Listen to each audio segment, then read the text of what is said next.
मधुबनी की आवाम कितनी बेहिस हो चुकी है, इसका अंदाज़ा आप इस चीज़ से लगा सकते हैं कि मधुबनी ज़िला अंतर्गत अरेर थाना क्षेत्र में एक गांव है दहिला। वहां होली के दिन 4 बच्चियों की मौत हो गई।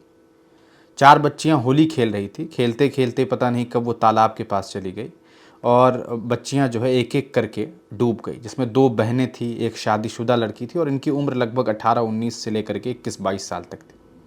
इन बच्चियों की मौत के बाद जो सबसे ज़्यादा अफसोसजनक, निराशजनक और कहा सकता है रुला देने वाली तस्वीरें सामने आई, वो ये थी कि उन बच्चियों का वहाँ से सदर अस्पताल पोस्टमार्टम तक के लिए पहुँचना। गरीब घर की बच्चियाँ थी उसमें।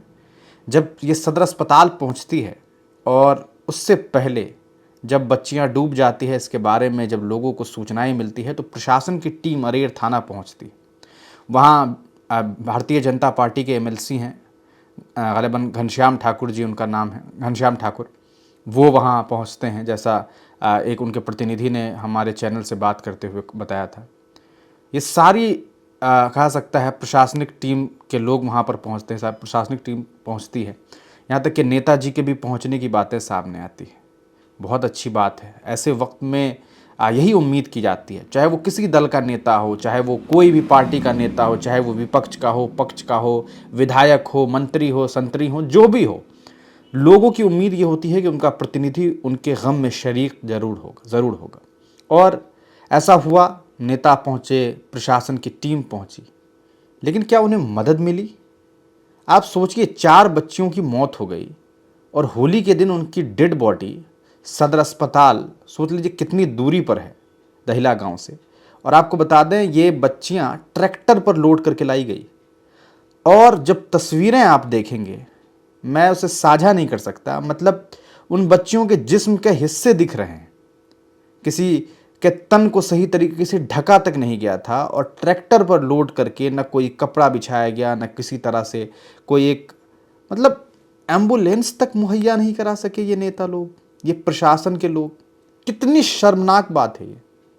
और मुझे अफसोस होता है कि जब अस्पताल पहुंचे ये लोग, अस्पताल में जब मैं पहुंचा हुआ था, उस दरमियान मैंने देखा कि अस्पताल में पोस्टमार्टम के लिए एक लड़की अंदर गई हुई है, 2 लड़कियां, कुछ मान लीजिए उसमें से 1-2 लड़कियों को अंदर ले जाया गया हुआ था, उनका पोस्टमार्टम चल रहा है। और एक लड़की को देखा तो उसे फर्श पर, ज़मीन पर, कुछ भी बिछा हुआ नहीं, उसकी बॉडी को ज़मीन पर डाल दिया गया। एक स्ट्रेचर तक सदर अस्पताल में नहीं था कि उसके ऊपर उसकी डेड बॉडी को रखी जा सके। एक सफ़ेद कपड़ा तक नहीं था इनके पास जिसको बिछा दिया जा सके कम से कम। ये हालात।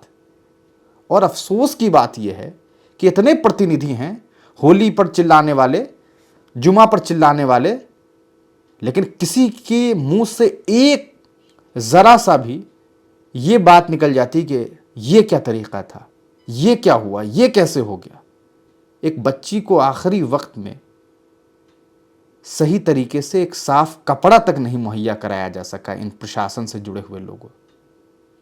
और जब हम जैसे लोग वहाँ पर खबर बनाते हैं, तब पता चलता है कि भाई वहाँ पर कुछ नेता के जो बंधु होते हैं वो कि अब एम्बुलेंस मुहैया किया जा रहा है, वो किया जा रहा है, ये किया जा रहा है। भाई शर्म कर लीजिए आप लोग, ज़रा शर्म कर लीजिए। और मैं ये तमाम प्रतिनिधि से, चाहे वो विपक्ष के हों, पक्ष के हों, मैं ये पूछ रहा हूँ कि आप लोगों ने इस मुद्दे पर आवाज़ क्यों नहीं बुलंद की? क्यों आपने सवाल नहीं किया कि आखिरकार वहाँ से ट्रैक्टर से डेड बॉडी पहुँची, उसके बाद अस्पताल तक में सही तरीके से वहाँ घंटों इंतज़ार किया परिवार ने। मैं मानता हूँ होली का दिन है, लोगों का पर्व है, लेकिन अस्पताल तो अस्पताल है साहब।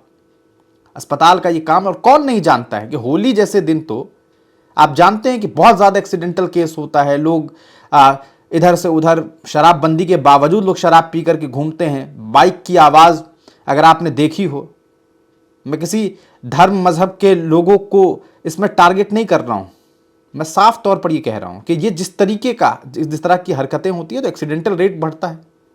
और उसके बाद अस्पताल में सही तरीके से स्ट्रेचर ना हो, पोस्टमार्टम में जल्दी ना किया जा सके, एक डेड बॉडी को रखने के लिए आपके पास कोई टेबल तक नहीं था।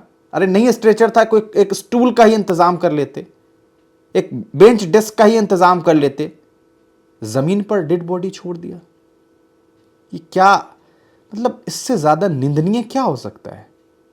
और ये जनप्रतिनिधि जो सोशल मीडिया पर लड़ते हैं, एक दूसरों को लड़ाने का काम करते हैं और बड़ी बड़ी बातें करते हैं कि देखो ये हो रहा है, वो हो रहा है, ये बाहर ना निकले, वो अंदर रहे।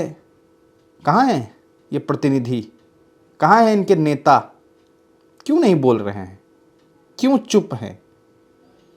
मुझे मालूम है शायद बहुत सारे लोगों को मेरी बातें अच्छी नहीं लगेगी, जो कि नहीं लगती है, क्योंकि अपनी तो आदत है कि बात तो पूछेंगे कि आखिरकार जो लोग भी हैं, चाहे वो, मैं तो पूछता हूं कि सरकार के लोगों से तो खैर आज के दौर में उम्मीद रखना यही फजूल की बात हो गई है।